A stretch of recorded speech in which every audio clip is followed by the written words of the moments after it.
नरेंद्र मोदी झाली तुमची 15 वर्ष.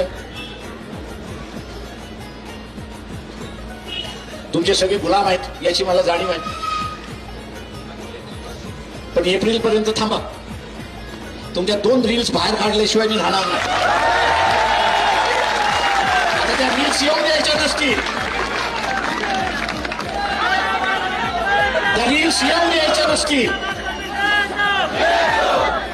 त्या रील्स येऊन द्यायच्या नसतील.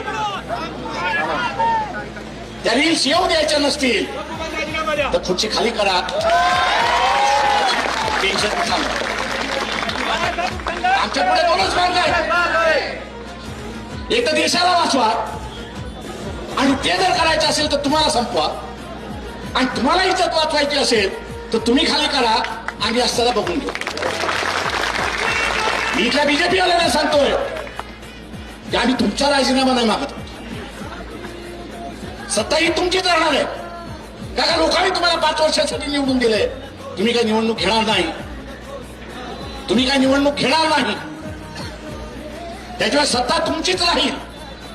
फक्त ती सत्ता राहत असताना भारताचं सार्वभौम ती कायम राहिलं पाहिजे. आणि त्यासाठी तुम्हाला नरेंद्र मोदी याची बळी हा द्यावाच लागतो. उद्याची होळी आहे. बळी कोणाचा द्यायचा? बळी कोणाचा द्यायचा? जेव्हा आपण उद्या द्या एवढं आवाहन करतो आणि आपली रजा घेतो.